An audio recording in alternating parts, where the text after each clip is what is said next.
Tonight on the CBS Weekend News, winter extremes. A blizzard blasts California and Nevada. Snow piling up fast. Winds gusting up to 190 miles per hour.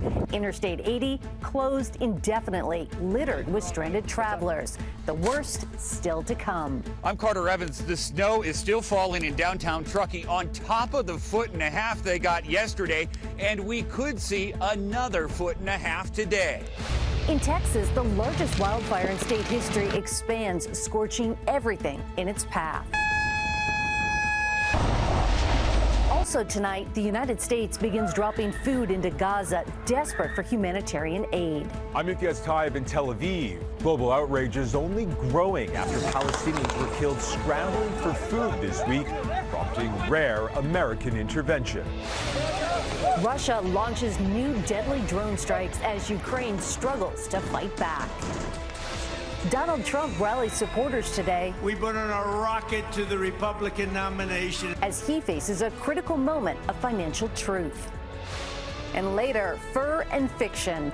Therapy dogs unleashing confidence in young readers. Especially kids who are maybe struggling with reading. Doing it to a dog, it feels good. This is the CBS Weekend News from New York with Adriana Diaz.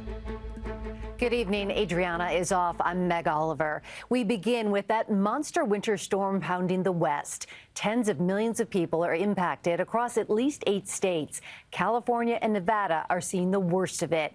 This powerful blizzard shutting down vital roads, including 100 miles of Interstate 80. The snow piling up fast. Plows are working to get stranded trucks moving again. The worst of the big storm happening right now. The fierce winds also fueling wildfire threats further west across the plains. CBS's Carter Evans is in the town of Truckee, California, and leads us off tonight. Carter? Well, good evening, Meg. This blizzard is pummeling the mountains of California and Nevada with heavy snow and winds up to 190 miles per hour in the mountain peaks. Behind me, crews are working on fixing down power lines right in the middle of it, and there's more to come. California's most powerful blizzard this year is hammering Lake Tahoe and other Sierra Nevada communities. Busy highways and roads shut down due to dangerous whiteout conditions. Couldn't even see the road. There's like no road to see. The California Highway Patrol closed Interstate 80, the main artery in and out of the mountains, leaving more than 100 cars and dozens of semis stuck. Emergency crews spent hours overnight getting the people to safety, and authorities are still retrieving the vehicles. A Union Pacific plow train is busy cleaning out tons of snow, joining the heavy-duty plows working around the clock. The National Weather Service says more than 500,000 people are under a blizzard warning. Many are hunkering down, stocking up on batteries and lanterns. I'm about to go home and not leave for the next couple days. Several ski resorts, including Sugar Bowl, are also off limits, shut down because of avalanche danger. Residents nearby are now bracing for the next round. I do expect with the high winds that the power will go out this weekend.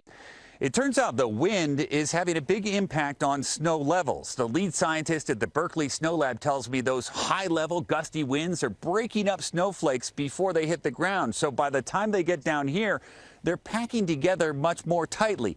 And as a result, Meg, the snow might not be as deep in some areas as originally predicted.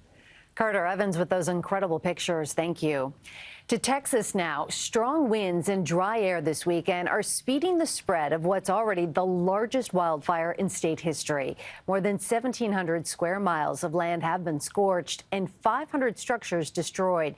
The fire so intense, local ranchers say livestock have been unable to escape the flames. 2 people have been killed.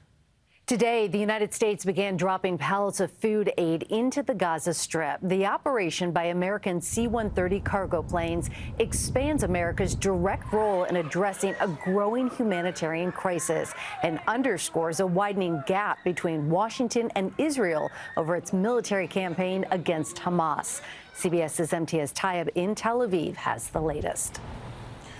Good evening. In all, 38,000 meals were airdropped from the C-130 aircrafts, which were coordinated with the help of U.S. ally Jordan. Now, the rare humanitarian intervention by the president comes after at least 115 Palestinians were killed and hundreds more wounded when Israeli forces opened fire as thousands had gathered for one of the first food aid deliveries in Gaza City in months. Palestinian leaders are calling it Israel's flour massacre after those who had swarmed the trucks in the desperate hope of getting a sack of flour were killed. Now, the Israeli military continues to insist that deaths were caused by a stampede. The United Nations observers sent to Gaza City's Al-Shifa hospital found the majority of dead and wounded from the convoy had suffered from bullet and shrapnel wounds. The chaos and carnage only underscores how desperate the situation across Gaza is. Since the start of the war, the Israeli military has blocked most food, water, and medicine into the besieged Palestinian territory, triggering a near famine, according to the UN. And international aid agencies are sharply criticizing President Biden's decision to airdrop food into Gaza, saying it'll do little to help those who are starving. Now, U.S. officials have acknowledged to CBS News the drops of aid are insufficient, but are being done as a statement that the world is not just standing by watching a famine unfold. And tonight, we're learning Israel has agreed to a ceasefire and hostage release framework that would see a 6-week pause in fighting and the release of women, elderly, and sick hostages. Meg, Hamas has yet to respond. All right, MTS Tayeb, thank you. Today, a ship attacked by Iran-backed Houthi rebels last month sank in the Red Sea. The British-flagged Rubimar is the first vessel to be destroyed in their campaign to disrupt shipping in the region. The ship was already leaking oil and was carrying a cargo of fertilizer, prompting fears of an environmental catastrophe. Another cargo ship came under attack today. Its crew was forced to abandon ship. To Ukraine now. Today, at least 7 people were killed when debris from a Russian drone hit an apartment block in the city of Odessa. A 3-month-old baby was among the dead. CBS's Charlie D'Agata is in Kyiv as Ukrainian forces struggle to fight back. When we visited a Ukrainian howitzer brigade on the eastern front lines over the summer, they were burning through U.S.-supplied artillery rounds in an intense counteroffensive. But now ammunition stocks are dangerously low, along with other crucial supplies needed to keep the war effort moving.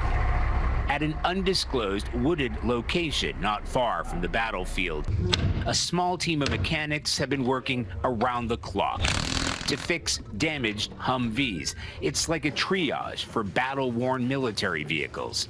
They put more than 100 back into the fight in the month of February alone. Made in America, repaired right here in Ukraine, not far from the front lines. Vehicles that can't be saved are stripped for spare parts. They can't afford to waste a single thing. Cannibalizing radiators, drive shafts, suspension springs. It's an MRO unit, maintenance, repair, and overhaul, modeled on the U.S. military system they were trained under. Add to that, recovery. So you're sometimes rescuing these vehicles while under fire. Yeah, why not? That's dangerous. Yeah, I know.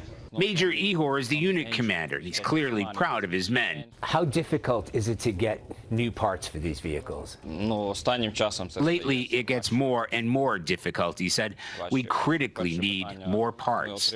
The most critical tool in the garage is the little handwritten inventory book. Stocks already down 60% in recent weeks. New engines like this, compliments of the U.S. government, are becoming a rare commodity. But the mechanics know that their work here helps save lives, providing protection in the fight. The commander put it more bluntly: the more vehicles out of commission, the more soldiers will die. Threats on the ground and from the air, Meg.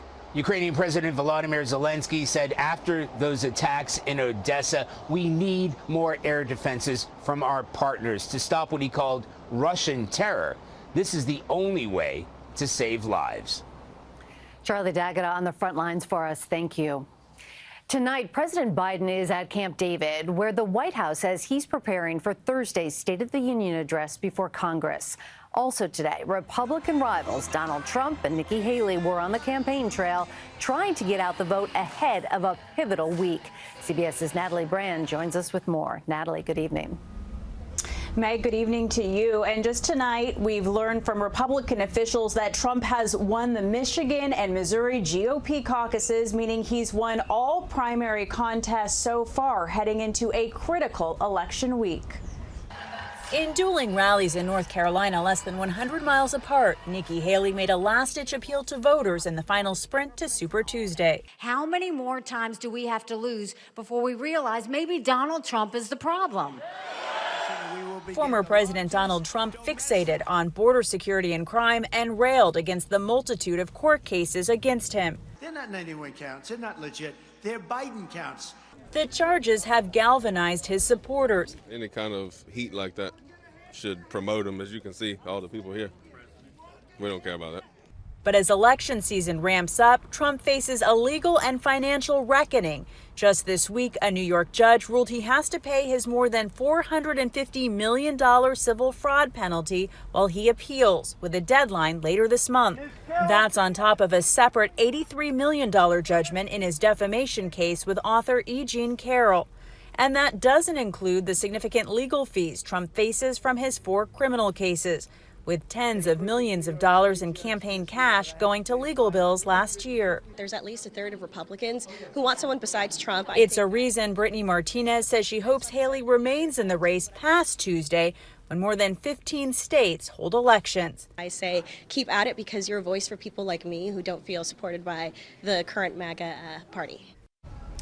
The Biden campaign this weekend is stepping up its outreach to female voters. The First Lady just launched a Women for Biden-Harris organizing group. She's on the campaign trail in key battleground states in the West today, Arizona and Nevada, headed to Wisconsin tomorrow. Meg? Natalie Brand, thank you. CBS News will have extensive coverage of the Republican and Democratic primaries, including a special on Tuesday at 10 p.m. Eastern on CBS News Streaming and Paramount Plus. Tonight, police in Arizona are asking for the public's help finding 2 people involved in a possible abduction. It happened on February 23rd. A security camera at a gas station near I-10 west of Phoenix capturing the scene. You see a car pulling up and a woman gets out. But when she starts running toward a convenience store, the driver drags her back and pushes her inside. The man then jumps into the car and speeds off. Within 30 seconds, they are gone. Police have 1 witness so far, but no substantial leads. Today, a collision and derailment involving 3 Norfolk Southern freight trains spilled diesel fuel into a river near Bethlehem, Pennsylvania. The trains were pulling boxcars and tanker cars, at least one of which was partially submerged in the Lehigh River. No injuries are reported, and local officials said the diesel spill has been contained. Today, we learned of the death of the always eye-catching Iris Apfel. She was known for designing clothes for bright colors and patterns. Apfel loved big-rimmed glasses and red lipstick. Among her clients, 9 different presidents from Truman to Clinton, as well as Greta Garbo and Estee Lauder. The self-described geriatric starlet died at home in Palm Beach, Florida. Iris Apfel was 102 years old. Straight ahead on the CBS Weekend News, California's white gold rush, how this valley could soon help power a world running on lithium batteries. And later, proof that there's nothing like a dog-eared book to curl up with and read.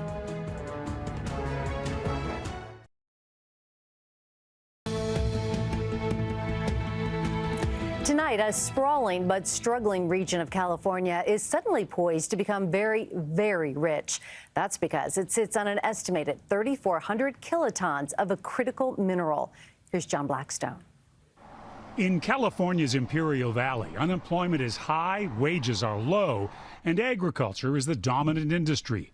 But the move to electric vehicles may turn Imperial Valley into Lithium Valley. Something big for the valley, you know what I mean? Because we never really have nothing of our own, so. Johnny Haywood is in a class at Imperial Valley College training for jobs expected to be created by vast lithium reserves in the area. So it's a very significant, sort of what we call a world-class lithium resource. Geologist Pat Dobson, who led a recent federal study, says for years geothermal power plants here treated lithium as an unwanted byproduct. For decades, we've been pulling lithium out of the ground and then putting it back. The plants produce electricity by tapping superheated fluid called brine a mile beneath the Earth's surface. The brine produces steam and then is injected back into the Earth. Lithium is one of the minerals in the brine. But what didn't happen before is there was not a great demand for lithium.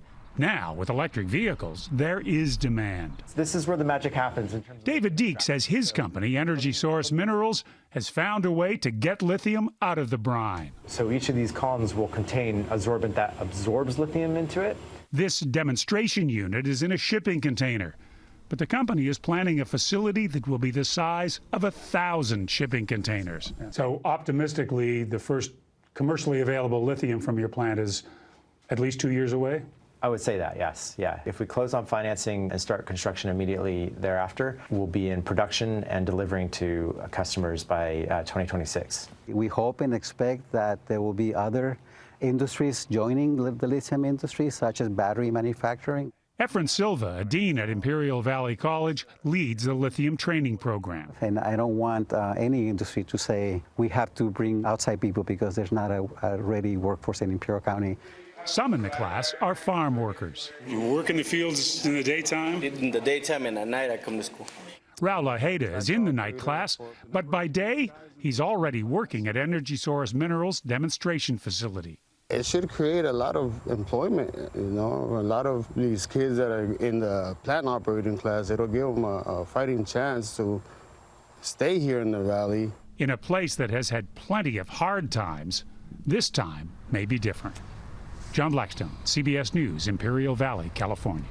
Next on the CBS Weekend News, a dogged approach to teaching young people to read.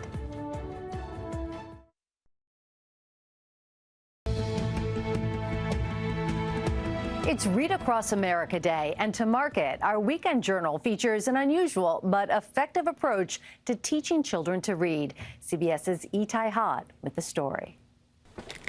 A library is traditionally a quiet place, so bringing a dog inside would definitely be barking up the wrong tree. However, here at the Mill Valley branch just north of San Francisco, seeing 2-year-old golden retrievers, Kona and Sophie, doesn't seem to give anyone pause. Oh no. 2 veteran therapy dogs, Kona and Sophie, are here to lend an ear. He took over all the little castles. As part of a program called Share a Book, where fur meets fiction, and kids can follow the scent of adventure by reading to pooches. It is a great day on the farm, Biscuit. 11-year-old Sunny Chambliss is a diehard reader, but every now and then she gets a little shy. It's like you can read without a care in your mind. It's pretty amazing. The idea, says Lisa Block of the local Humane Society, is to provide a non-judgment zone to help kids ease some of those reading jitters. Dogs really relax us. They even lower our blood pressure. So for anybody really, but especially kids who are maybe struggling with reading, doing it to a dog is just, it feels good. You found a little llama, Biscuit. In fact, researchers at UC Davis found that kids who read to dogs for 15 to 20 minutes a week saw 30% improvement in reading fluency. Tony Souza is an educator and the library assistant.